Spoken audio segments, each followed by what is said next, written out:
Hello viewers, welcome back to my YouTube channel. ఈ రోజు నేనైతే వరల్డ్ ఆఫ్ టైటాన్ కి అయితే వచ్చేసాను. నేను వినంగానే ఇక్కడికి ఎందుకు వచ్చానో మీకు అర్థమై ఉంటది. నా లైఫ్ లో ద మోస్ట్ స్పెషల్ పర్సన్ కి అయితే నా ఫస్ట్ సాలరీతో గిఫ్ట్ తీసుకోవడానికి అయితే వచ్చేసాను.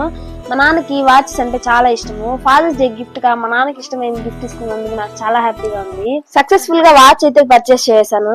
ఇంటికి అయితే స్టార్ట్ అయితే యాక్చువల్ గా ఇంటికి వెళ్ళి అయితే 3 months అవుతుంది. నేను ఇంటికి చాలా మిస్ అయ్యాను.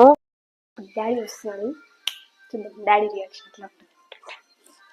నువ్వు కన్న కలలే నిజమవుతాయి చూడు, అందుకే ఉన్నాడు ఈ నాన్నే తోడు, దశరథ మహారాజే నాన్నయ్య. మా నాన్న అయితే చాలా హ్యాపీగా ఫీల్ అయ్యారు. Proud to be daughter of daddy, love you నాన్న, ఎప్పటికీ నీ సపోర్ట్ నాకు ఉండాలి. ప్రతి సక్సెస్ఫుల్ అబ్బాయి వెనుక ఒక అమ్మాయి ఉంటుందంటారు. అలాగే ప్రతి కూతురు వెనుక ఖచ్చితంగా నాన్న ఉంటారు. తన కూతురు ఆనందం కోసం ఎంత కష్టాన్నైనా ఆనందంగా భరించేవారే నాన్న. ఈ ప్రపంచంలో ఉన్న ప్రతి నాన్నకి నా హ్యాట్స్.